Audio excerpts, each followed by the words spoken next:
Frères et sœurs bien-aimés, chers amis, l'Évangile aujourd'hui nous montre ô combien notre Père céleste compte pour Jésus.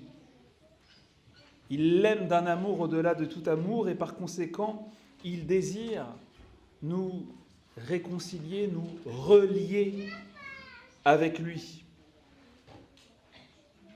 6 fois aujourd'hui, il prononce ce nom sacré, le nom au-delà de tout nom, le nom de Dieu, le nom de Père.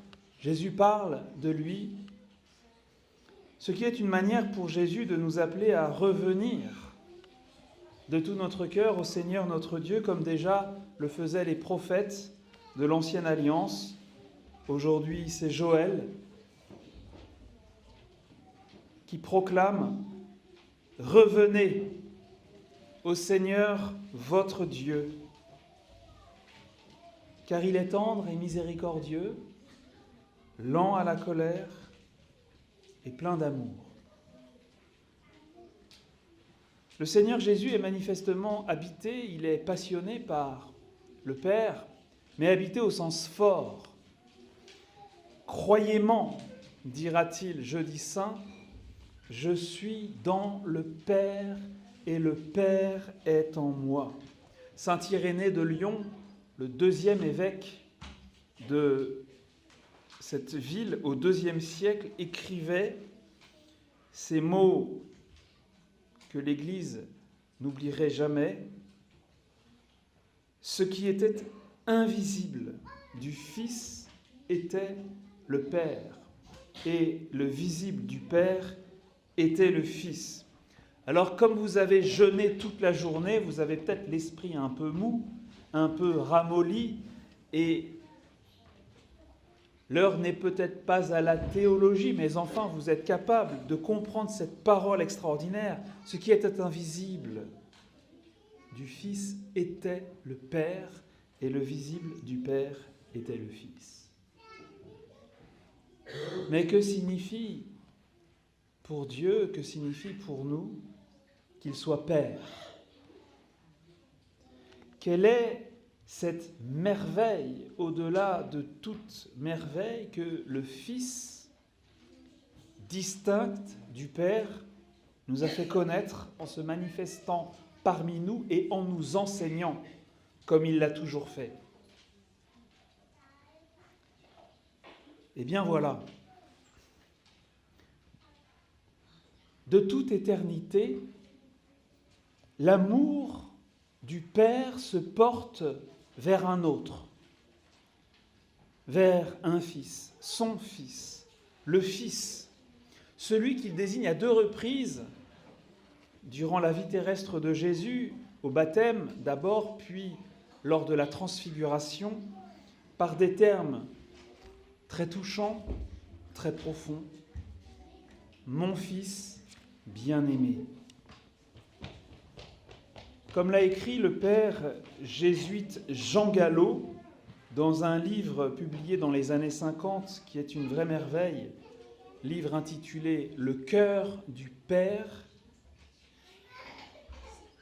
pour mieux apercevoir quelle devait être la force de cet amour du Père pour son Fils, il faut rappeler que le Père éternel n'existe que comme Père, que toute sa personne consiste à être Père.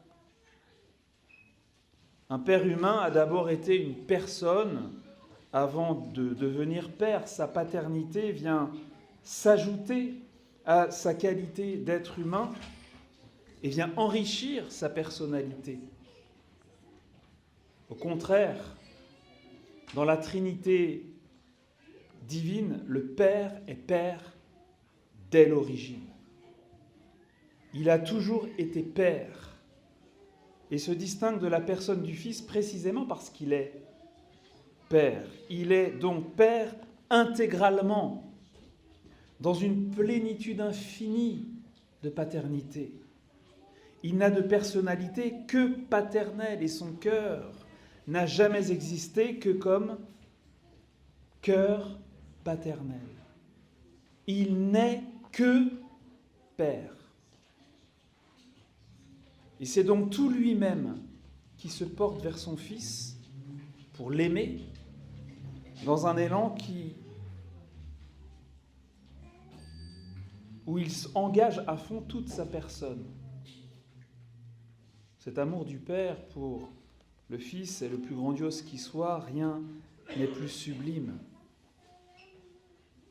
Or voilà que le Père a voulu être également, à notre égard, essentiellement Père. Et il a voulu que son amour pour nous ne fasse qu'un avec l'amour éternel qu'il vouait à son Fils. Le Père Jean Galot poursuit, dès lors, toute la densité et l'énergie de cet amour se sont reportées vers les hommes. L'élan où il engageait le fond de son cœur paternel nous a enveloppés dans sa ferveur. Nous sommes devenus l'objet d'une affection infiniment riche, pleine de sollicitude et de générosité, pleine de force et de tendresse. Le Père fut le premier à se réjouir, à exulter de cette nouvelle paternité qu'il voulait susciter. On ose imaginer, en termes de langage humain, ce premier cri qui s'ajouta à la richesse de la vie trinitaire, ce cri du Père qui s'exclama « Mes fils, mes enfants, mes fils dans mon Fils. » Vous, moi. Son amour vise chacun de nous personnellement.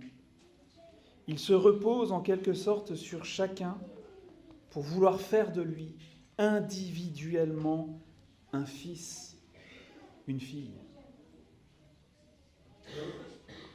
N'est-il pas stupéfiant que le Père lui-même nous aime ainsi? Qu'il nous aime et nous choisisse, qu'il choisisse de nous aimer comme s'il choisissait le Christ, comme si nous étions son Fils unique, comme si nous étions Jésus, le bien-aimé. C'est fou, non? Ouais. Que c'est grand. Alors, puisque c'est le carême, puisque c'est le temps où, pour ainsi dire, les entrailles du Père s'émeuvent et s'ouvrent pour accueillir les croyants, allons-nous le choisir, lui? Ouais. Allons-nous le choisir, lui? Oui. Choisir notre Père, le rechoisir. C'est merveilleux que nous soyons réunis en ce mercredi des Cendres pour endosser la parure un peu crade du pénitent. Mais nous avons rendez-vous dans 4 jours pour la messe du premier dimanche du carême. Allons-nous le choisir, lui? Ouais! Le rechoisir, notre Père céleste, de tout notre cœur, de toute notre âme, de toutes nos forces. Allons-nous revenir à lui? À lui, notre Père, qui, en vérité, n'est pas loin de chacune d'entre nous. Jésus dit en effet, aujourd'hui, ton Père est présent au plus secret. Ton Père voit dans le secret. C'est magnifique de se dire que notre Père bien-aimé va voir le moindre mouvement intime, caché dans notre cœur, le moindre mouvement d'amour qui va nous tourner un peu plus vers lui, ou carrément plus vers lui, durant ce temps du carême. Il attend, il scrute, il désire, parce qu'il nous désire. Il veut nous combler, il veut nous remplir, il veut nous chérir. Quand j'étais enfant, ma mère voulait m'apprendre à comment je devrais m'occuper de mes enfants. Et elle disait, les enfants, faut les badigeonner d'amour. Ouais, je me disais, ouais, c'est pas mal. J'imaginais, vous savez, une espèce d'énorme brosse comme ça, large comme ça, qu'on trempe dans un énorme tonneau et on en fout partout. Il faut les badigeonner d'amour. Eh bien, c'est ce que notre Père céleste veut faire pour chacun d'entre nous pendant ce carême. Nous badigeonner d'amour. Et les plus heureux d'entre nous seront ceux qu'il prendra et qu'il plongera littéralement dans le tonneau. Être baptisé, c'est cela. Être plongé littéralement dans le tonneau. Ton Père est présent au plus secret, ton Père voit dans le secret.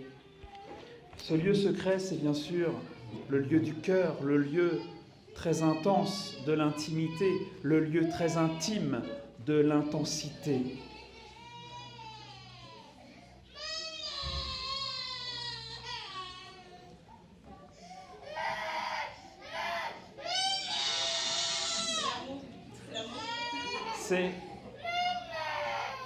C'est une façon de prier.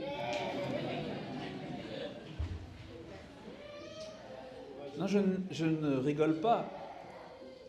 L'un des grands maîtres de la spiritualité catholique, un des pères du désert, un de ces moines qui est parti vivre dans les déserts d'Égypte dans les premiers temps de l'Église, sitôt après la fin des persécutions dans l'Empire romain, enfin la fin des premières persécutions, disait « Quand tu pries, il n'est pas nécessaire de chercher des formules compliquées parce que bien souvent notre Père Céleste s'est laissé toucher par les cris apparemment inintelligibles des nouveau-nés. Papa !»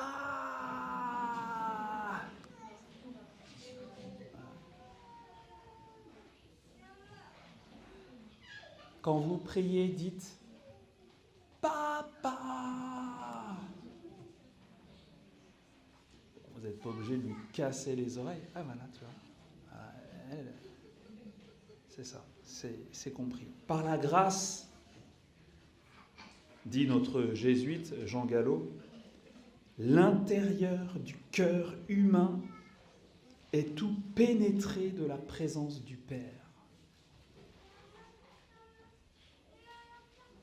Soyons donc dans la joie, frères et sœurs bien-aimés, et vivons ce carême à fond, autrement dit, dans la ferveur, la puissance du Saint-Esprit et le cœur rempli d'un amour renouvelé par notre Père qui est aux cieux. Amen.